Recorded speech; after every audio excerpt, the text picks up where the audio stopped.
Há milênios o homem vem trilhando os mais diversos caminhos na luta pela existência.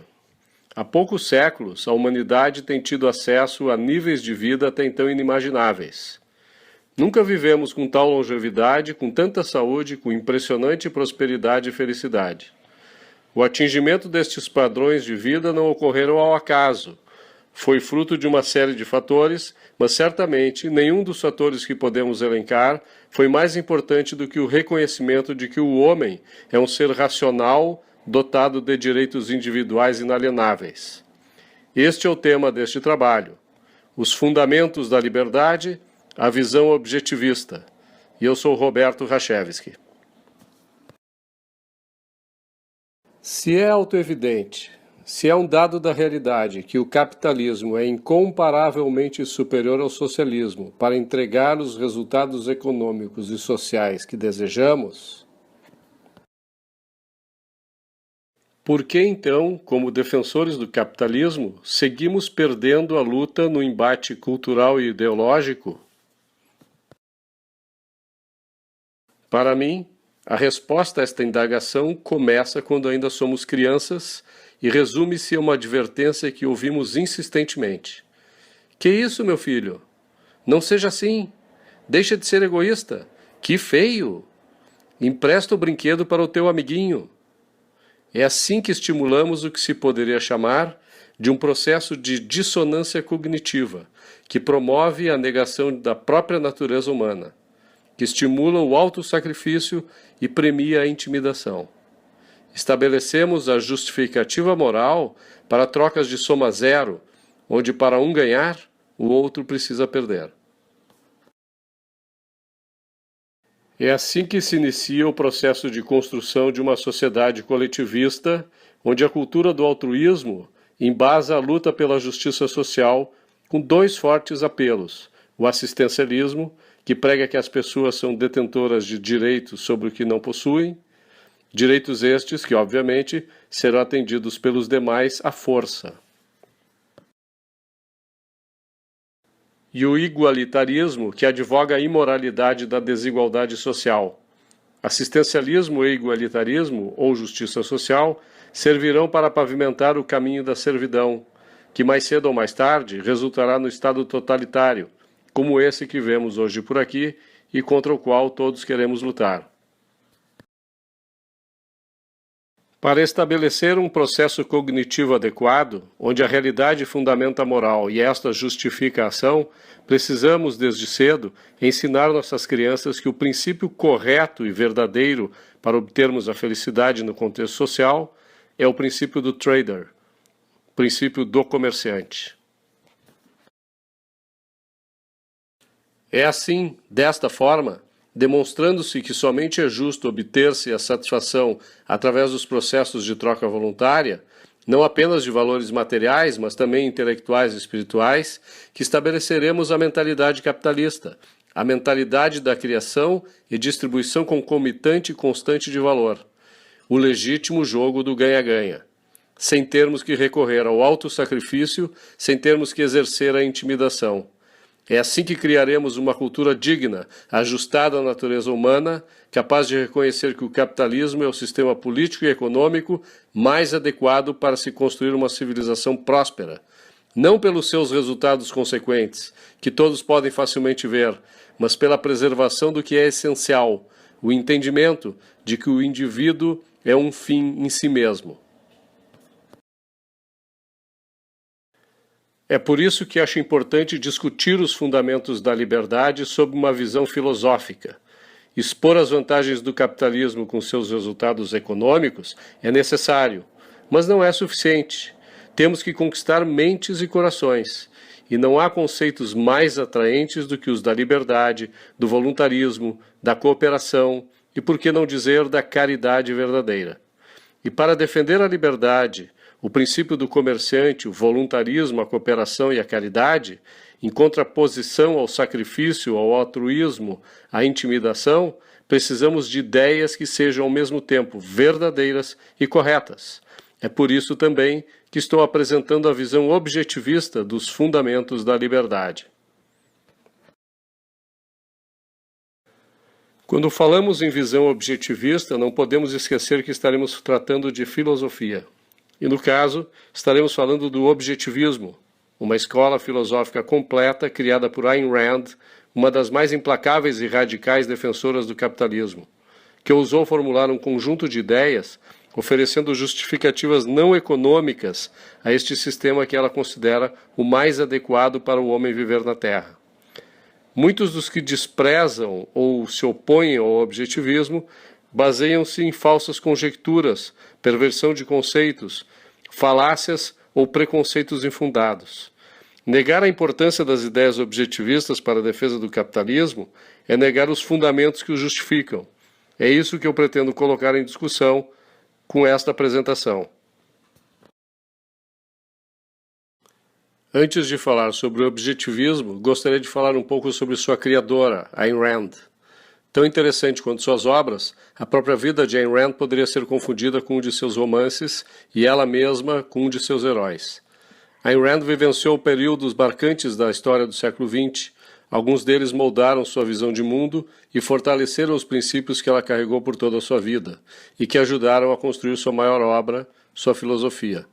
Ayn Rand também influenciou gerações, sendo que seus livros já venderam mais de 26 milhões de cópias e sua obra-prima, A Revolta de Atlas, foi considerado o livro mais influente nos Estados Unidos depois da Bíblia, segundo a Biblioteca do Congresso Americano. Eis aqui um pequeno resumo da sua história. Ayn Rand nasceu em 2 de fevereiro de 1905 no seio de uma família de classe média judia. Em 1917 eclode a Revolução Russa. Os bolcheviques confiscam a farmácia e o apartamento da família, obrigando-os a dividir a residência com estranhos, inclusive com antigos funcionários. Este foi um dos motivos da aversão que ela tinha ao comunismo. Em 1918, a família deixa São Petersburgo para escapar do regime comunista e se estabelece na Crimeia, onde seu pai abre um novo negócio. Em seguida, os comunistas capturam a Crimeia e nacionalizam novamente o negócio da família. Em 1921, acabam por voltar a São Petersburgo, agora chamada de Petrogrado. Ayn Rand gradua-se no ensino médio e, aos 16 anos, ingressa na Universidade de Leningrado, novo nome da cidade, onde cursaria filosofia e história. Ali toma conhecimento das obras de Aristóteles, que seria sua grande inspiração. A fome e a doença se espalham por toda a Rússia. Falar contra o governo poderia significar uma passagem sordida para a Sibéria, para o acusado e sua família. O terror de sofrer punição por suas ideias faz com que Ayn Rand sinta-se aprisionada em seu próprio país. Em 1924, gradua-se em Filosofia e História e atende um curso para roteiristas no Instituto de Cinema. Em 1925, trabalha como guia de museu. Durante este tempo, desenvolveria uma paixão pelo teatro e pelo cinema. Sonhava com a vida no estrangeiro. Parentes que moram em Chicago aceitam que ela passe uma temporada com eles. Ela obtém passaporte, visto e ganha da mãe um bilhete de primeira classe em um navio para a América. Em 26 de janeiro, deixa a Rússia, comemora seus 21 anos em Berlim e chega a Nova York em 10 de fevereiro daquele ano. Sua vida nunca mais seria a mesma. De Nova York, dirigiu-se a Chicago, onde por 6 meses ficou hospedada na casa de parentes. Cumprindo seu propósito de vida, mudou-se para Hollywood, onde imediatamente empregou-se como figurante, passando em seguida a trabalhar como assistente de roteirista e depois como roteirista. Foi ali que conheceu seu marido para toda a vida, o ator Frank O'Connor. Escreveu diversos roteiros para o cinema, mas consagrou-se como escritora de romances, todos eles tratando do conflito entre o individualismo e o coletivismo. Obviamente, por sua formação filosófica e pela experiência vivida em seu país de origem. Em 1936, ela publica seu primeiro livro de destaque, We the Living, que posteriormente seria lançado como peça de teatro na Broadway e depois, sem seu conhecimento, viraria um filme produzido na Itália. Em 1943, publica The Fountainhead, disponível no Brasil como A Nascente, que viria a se tornar também um filme de sucesso com o roteiro da própria Ayn Rand. Em 1947, ela foi convocada pela Comissão de Atividades Anti-Americanas da Câmara dos Representantes do Congresso, onde critica a propaganda comunista patrocinada pelo próprio governo americano. Em 1957, publica sua obra-prima, A Revolta de Atlas, onde ela materializa na forma de romance sua filosofia. Com sucesso, Ayn Rand passa a dedicar-se exclusivamente à publicação de obras de não-ficção, de newsletters, de textos para colunas em jornal, a proferir palestras, a dar aulas na universidade e aparições públicas em talk shows no rádio e na televisão para explicar e difundir o objetivismo. Ayn Rand, convém citar, manteve por longos anos um grupo de intelectuais e amigos para discutir questões filosóficas. O grupo chamava-se ironicamente The Collective, e dele participou inclusive Alan Greenspan.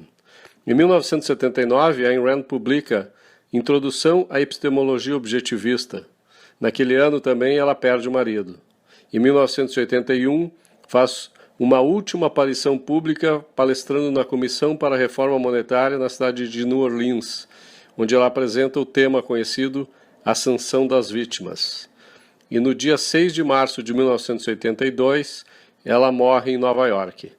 Notem que somente em 1987, 30 anos depois de publicado nos Estados Unidos e 5 anos depois de sua morte, tivemos um livro dela lançado no Brasil em português. Para debatermos sobre o objetivismo, vou definir alguns conceitos para entendimento comum. Filosofia é a ciência que estuda a existência e busca determinar os fundamentos que envolvem a nossa vida na Terra. Toda filosofia, para ser considerada uma filosofia completa, deve atender os 5 ramos que compõem qualquer filosofia. Metafísica, ou teoria da realidade, que busca responder às questões onde estamos, quem somos. Epistemologia, ou teoria do conhecimento, que busca responder à pergunta como eu sei que eu sei. A ética, que é a ciência dos valores morais, que busca responder à pergunta como eu devo viver. A política, que é a ciência que trata das leis e do governo com repercussões na economia e no mercado. Ela busca responder à pergunta como viver num contexto social. E, finalmente, a estética, ou filosofia da arte, que busca responder à pergunta como reproduzir abstrações da forma concreta. É importantíssimo entender que os ramos da filosofia seguem uma rígida ordem de precedência, sendo a metafísica pré-requisito para o estudo da epistemologia, esta da ética e assim por diante. Quem quiser inverter a ordem sequencial ou tentar definir uma ética ou visão do mundo a partir da economia, por exemplo, estará incorrendo em um grave erro.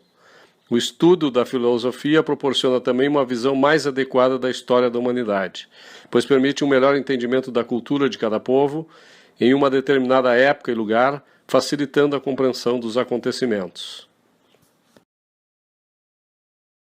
O objetivismo responde àquelas perguntas da seguinte forma: onde estamos, quem somos, realidade, lei da identidade e a consciência. Como eu sei que eu sei, razão, método científico e a lógica. Como eu devo viver, egoísmo racional, autointeresse. Como viver num contexto social, capitalismo radical ou capitalismo laissez-faire. Como reproduzir abstrações na forma de concretos, realismo romântico. Metafísica é a ciência que estuda a teoria da realidade, da existência. A visão metafísica objetivista é óbvia e inicia com um axioma fundamental: a existência existe. Objetivistas não acreditam em coisas sobrenaturais, em espíritos que vagam por aí, nem na possibilidade de que algo possa existir fora da existência ou do universo. Para o objetivismo, existir é ser algo. Ser algo é possuir uma identidade, ou seja, existência é identidade, o que nos leva a um segundo axioma: a lei da identidade. A lei da identidade estabelece que se algo existe, este algo possui determinadas características que formarão uma identidade que comporá uma determinada entidade. Entidade é tudo aquilo que existe e, por causa das suas características mais peculiares, são passíveis de classificação, quantificação, etc. Cada entidade é igual à soma de suas características, sendo, portanto, igual a si mesma, não podendo ao mesmo tempo ser igual a algo diferente. Como corolária da lei da identidade, temos a lei da causalidade, que diz que toda ação produz um efeito e que esse efeito necessariamente tem uma causa, e essa causa está sempre ligada a alguma entidade, e que a ação de uma entidade não pode contrariar a sua natureza. A consciência existe neste contexto. Realidade tem primazia sobre a consciência. Não faz sentido uma consciência consciente de si mesma. A realidade entra em nossa consciência. Não é a consciência que cria a realidade. Ayn Rand resumia isso afirmando que existência é identidade, consciência é identificação. Toda essa exposição sobre a metafísica tem como objetivo principal reconhecer que o que existe no universo existe com determinadas características e que o homem, por ser uma entidade com uma certa identidade, que o difere de tudo mais que existe, seja um mineral, um vegetal ou animais de outras espécies irracionais, precisa agir de acordo com a sua natureza utilizando o equipamento que lhe é natural, para preencher os requisitos que lhe permitirá, antes de qualquer outra coisa, existir. Assim, passamos à epistemologia, ou a teoria do conhecimento. O objetivismo defende que não há dicotomia entre corpo e mente, que não somos exclusivamente matéria, somos nossos propósitos, nossas ideias. Não existe tampouco, como vimos na metafísica, a possibilidade de uma vida extracorpórea. Não acreditamos na possibilidade de atos revelatórios, sejam divinos ou extrasensoriais. Não aceitamos a ideia de que o homem possui instintos como os outros animais, instintos estes como programas automáticos contra os quais os seres não podem se rebelar, contradizer, negar o seu cumprimento. Acreditamos no livre-arbítrio, na faculdade do uso da razão. Temos o futuro à nossa disposição. Não se acredita em destino manifesto e nem em determinismo histórico. A razão incorpora as emoções. A razão deve identificar os valores, construir os caminhos e a emoção reage dando combustível para persegui-los. Agora, a emoção é acessória.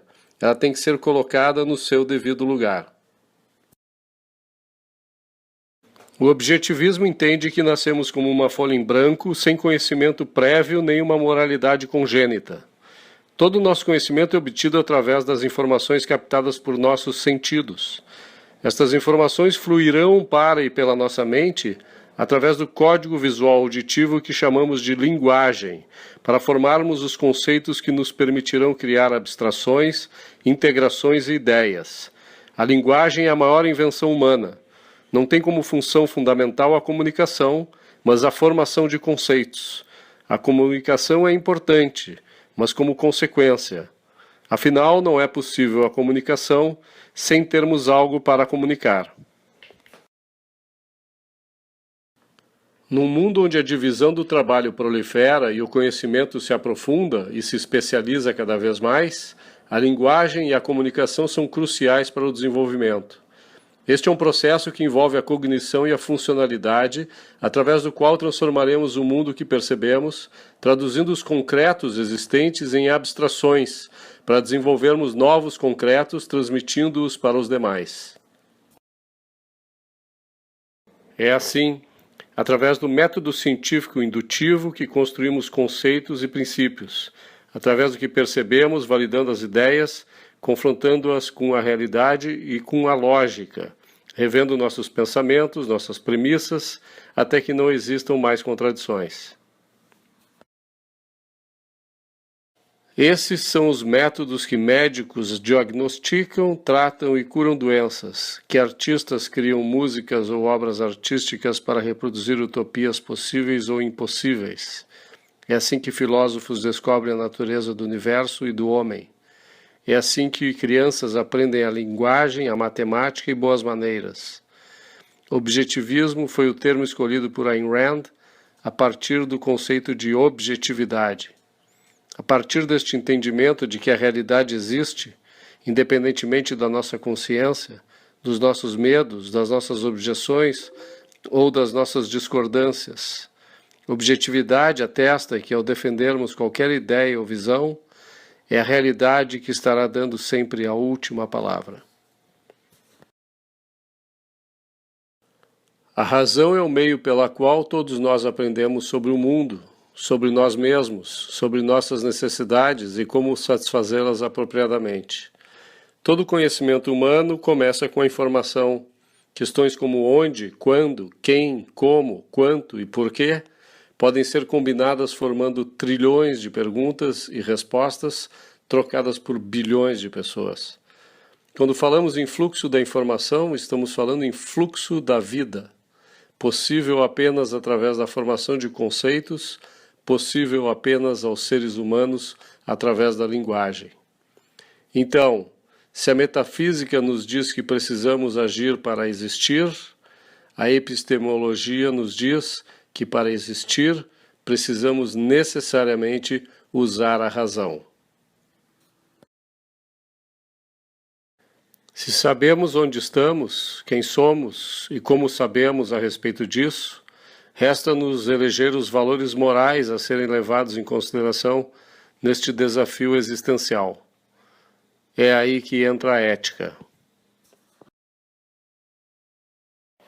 A ética estabelece quais são os valores que devem nortear nossa ação para a preservação de nossa existência.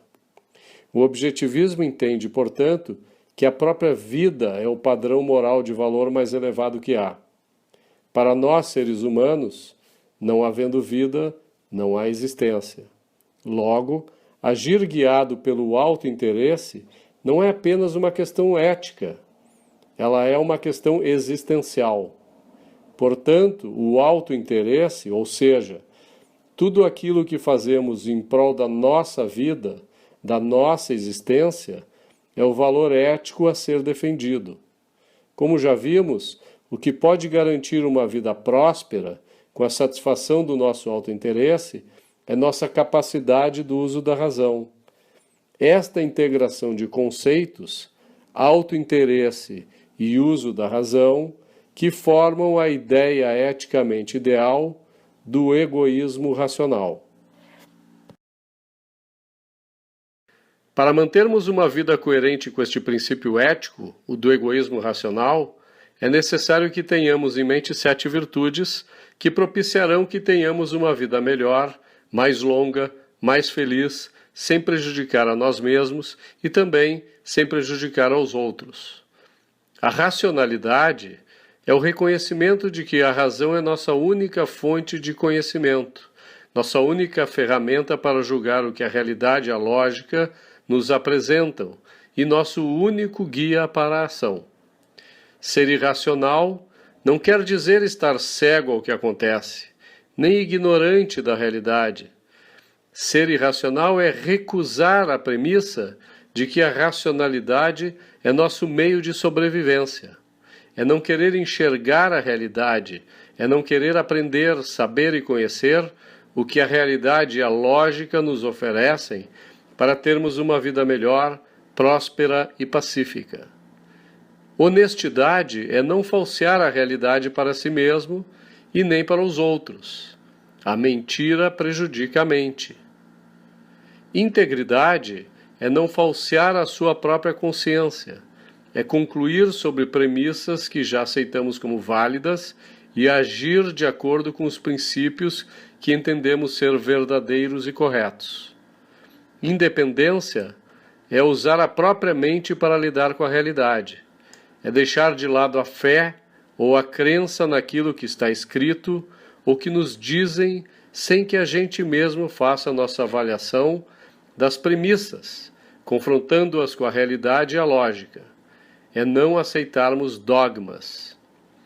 Independência também é a virtude de podermos manter nossa vida de forma autônoma, ou seja, por nosso próprio esforço, sem depender do sacrifício de ninguém. Produtividade é a virtude de podermos manter nossa vida materialmente. Justiça é dar a cada um o que cada um merece. É entendermos que cada indivíduo, com sua consciência, faz parte da realidade, é algo e, como tal, tem uma identidade. Ser justo é entender que tipo de natureza aquela pessoa tem e que ação ela promoverá, causando algum efeito qualquer. Não podemos nos evadir de uma avaliação e de dar um tratamento adequado a cada indivíduo com o qual vamos ou estamos nos relacionando. Justiça é dar o valor adequado a cada coisa. Neste sentido, é tratar cada um como merece. Orgulho é o auto-reconhecimento de que se está a cada dia moralmente melhor. Orgulho não pode ser confundido com arrogância ou com soberba. Tendo em vista a ética objetivista, somente um sistema político é possível: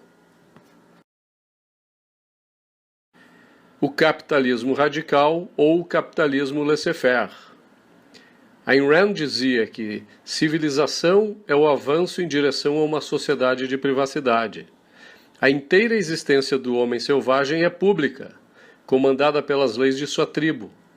Civilização é o processo de libertar o homem dos homens. Numa sociedade civilizada, as relações interpessoais de qualquer tipo não dizem respeito à sociedade nem ao governo, a não ser quando elas se transformam em violação dos direitos de alguém, e o governo é chamado a intervir para conter a iniciação do uso da violência por parte de alguém ou retaliar contra ela. É para extrair a violência da sociedade que se instituiu uma agência chamada governo, que tem uma única e inequívoca função: garantir a existência de uma sociedade livre, baseada economicamente no sistema de livre mercado. Uma sociedade livre e o livre mercado seriam livres do quê? Livres da violência praticada em suas diversas formas.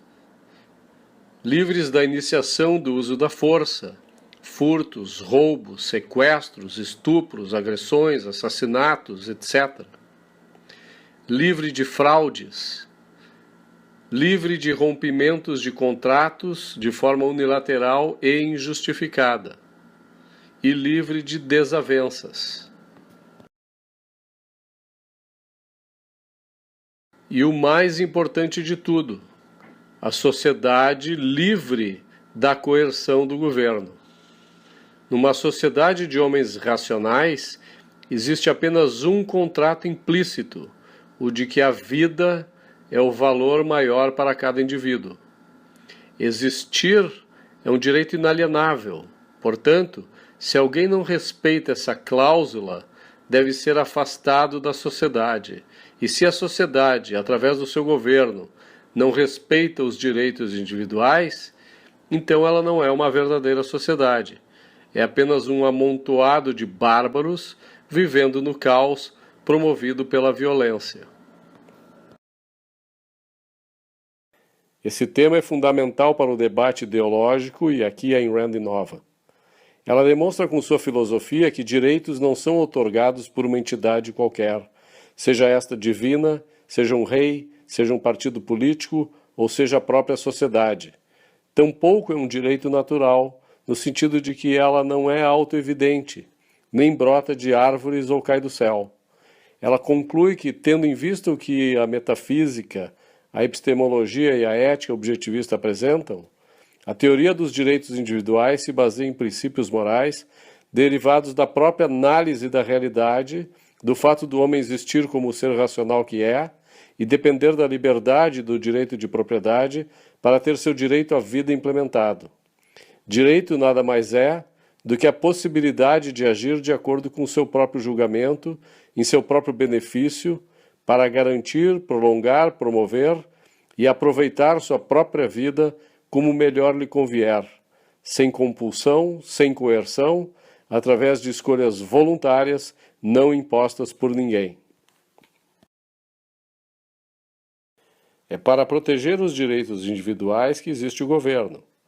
É importante que se tenha em mente o seguinte: quem viola direitos individuais não é governo, é máfia.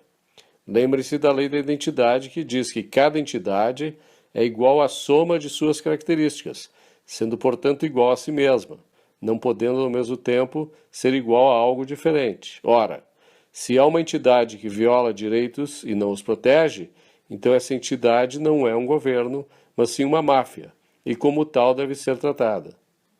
O governo, sob a ótica objetivista, deve ser limitado a apenas 3 funções básicas, e nada mais do que isso, sob pena dele deixar de ser um protetor de direitos para ser um violador de direitos.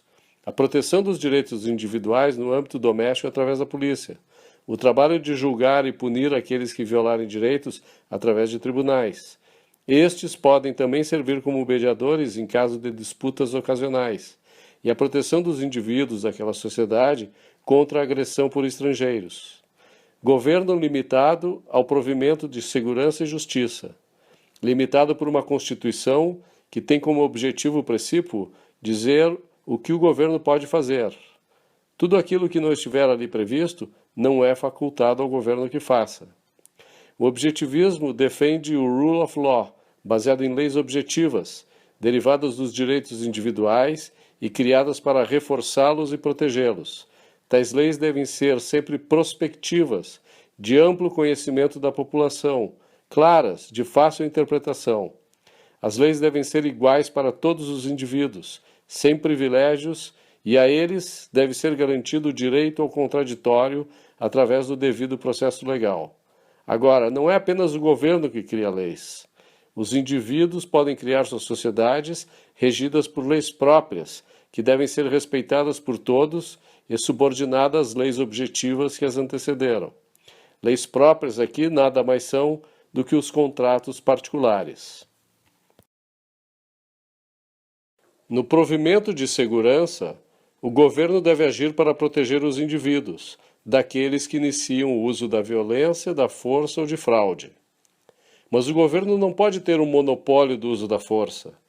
Ele não é onipresente nem onipotente para oferecer segurança a todo momento e em qualquer lugar. O legítimo direito à autodefesa, a proteção da sua própria vida ou de terceiros e dos valores eventualmente ameaçados por gente violenta, permitem que os indivíduos ajam emergencialmente, seja de forma direta ou indireta através de agências de segurança por eles contratadas.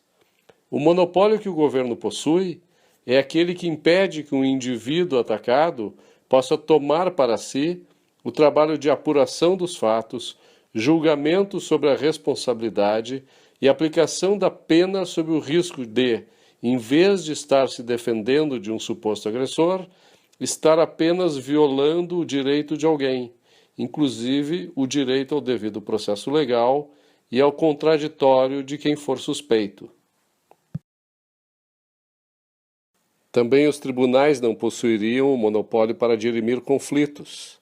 As partes poderiam recorrer aos serviços privados de arbitragem para sanar dúvidas ou mediar desentendimentos.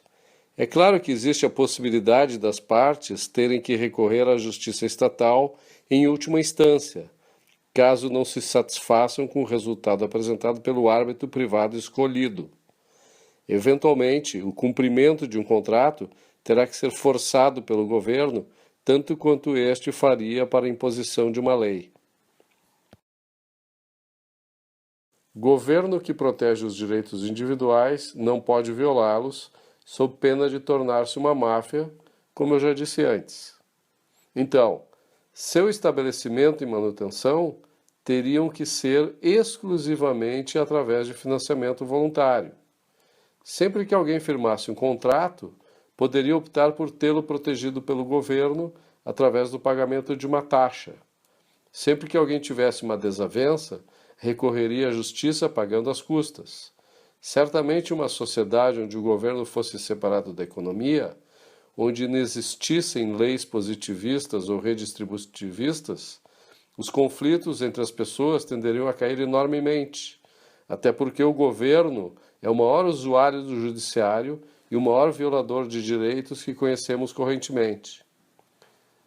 Os custos para a manutenção do governo cairiam de tal maneira que ninguém se importaria até de lhe fazer doações, e certamente, como já ocorre hoje, contribuir com sua arrecadação através de loterias. Seria muito interessante se os economistas que hoje dedicam exaustivas horas tentando prever e prescrever as ações do governo, estudassem formas voluntárias de financiá-lo, baseados no princípio do trader, do comerciante. Para concluir, vou tratar da estética e ressalto que a teoria da arte culmina com a conjugação dos demais ramos da filosofia, amarrados e conectados através da linguagem, mas uma linguagem de outra espécie. Se a metafísica nos demonstra que a nossa consciência capta os concretos da realidade e, através da linguagem, forma os conceitos, utilizando-se do nosso sistema sensorial e perceptivo, utilizando nossa cognição para dar funcionalidade aos conhecimentos adquiridos, na estética o caminho é inverso. Aquilo que nossa consciência captou, conceituou, memorizou, servirá de insumo para a construção de concretos ficcionais expressados através das atividades artísticas.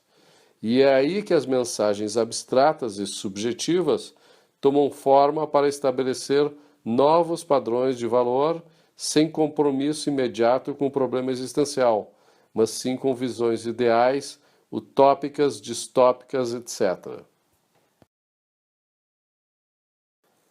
A arte tem o propósito de tornar abstrações que habitam a consciência de um artista em uma obra que adquire a forma dos concretos imaginados. É a maneira que temos para permitir uma relação perceptual entre o nosso imaginário e o público. Cada artista expõe sua visão essencial, metafísica, de como vê o mundo, de como vê a si próprio e que valores ele elege como seus. Para os objetivistas, e Ayn Rand deixou isso bem claro em suas obras ficcionais, a arte romântica deve tratar de temas universais, atemporais, sobre os problemas e os valores relacionados com a existência humana. Como dizia Aristóteles, a arte deve representar não aquilo que é, mas como poderia ser ou como deveria ser. Podemos ver a impressionante diferença entre a visão de mundo expressada pelos artistas romântico-realistas e os pós-modernistas subjetivistas, comparando a transposição das abstrações mentais materializadas em projeções concretas. Isto nos ajudará a entender a cultura que vem sendo formada e que se refletirá nos valores e nas instituições que constituem a sociedade. Aqui nós vemos a projeção de duas visões do homem, dadas por dois artistas catalães. Um é Dalí e o outro é Sert. Dalí mostra o homem monstruoso, desintegrado, e Sert mostra o homem íntegro, focado e produtivo. Aqui vemos a linguagem servindo para uma conceituação concreta. De um lado temos a obra O Grito, de Edvard Munch, com um homem horrorizado com a natureza, submisso e inadaptado. De outro lado, a obra de Brian Larson, onde se vê um homem senhor de si, comandando a natureza, demonstrando especial orgulho por isso. E uma demonstração de como reunir cognição e funcionalidade, e apenas a funcionalidade como uma forma de linguagem. Vemos o Homem Vitruviano de Leonardo da Vinci, nos primórdios do Iluminismo, com uma composição ao mesmo tempo cognitiva e funcional. E o Homem Decomposto de Pablo Picasso, descartando a cognição e dando uma funcionalidade linguística à sua composição. Como eu mencionei no início desta apresentação, depois que estudamos a filosofia, podemos desenvolver uma análise da história baseada não apenas nos fatos em si, mas também nas escolas de pensamento, nas visões de mundo e nas culturas que determinaram as ações daquelas sociedades no que se refere à política e à economia. Podemos afirmar, sem obviamente descartar a polêmica, que a humanidade percorre essencialmente dois caminhos antagônicos. A que segue a escola platônica e a escola kantiana, que são basicamente subjetivistas, dão primazia à consciência sobre a realidade, privilegiam a dedução e o apriorismo sobre o método indutivo de formação de conceitos e princípios, favorecem a religiosidade, o dogma, o materialismo, que pode ser identificado no marxismo ou numa espiritualidade desapegada metafisicamente da realidade e vinculada com a fé e a crença. Normalmente utilitarista, normativa, que entende que o homem possui deveres com a sociedade e que a obediência é o objetivo mais elevado que se pode esperar desenvolver no indivíduo. Vê o homem como um ser limitado, que reage apenas à dor, que peca originalmente, está submetido aos caprichos, aos vícios, e que vive hedonisticamente guiado pelo prazer.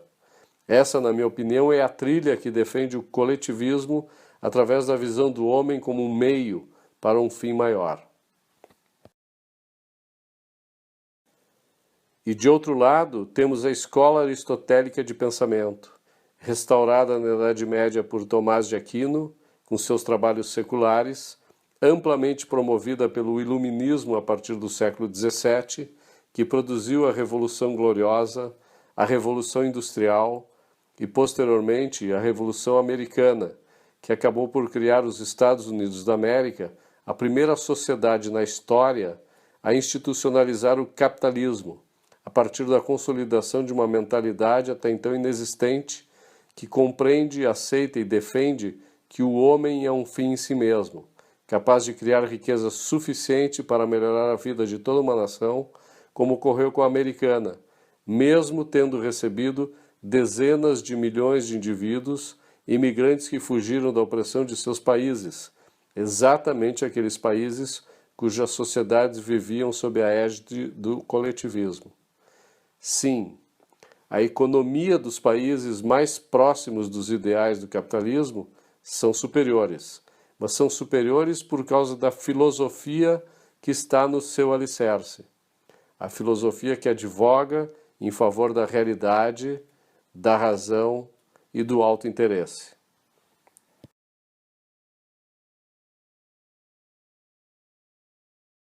Não deixe de consultar a bibliografia apresentada aqui no final deste trabalho.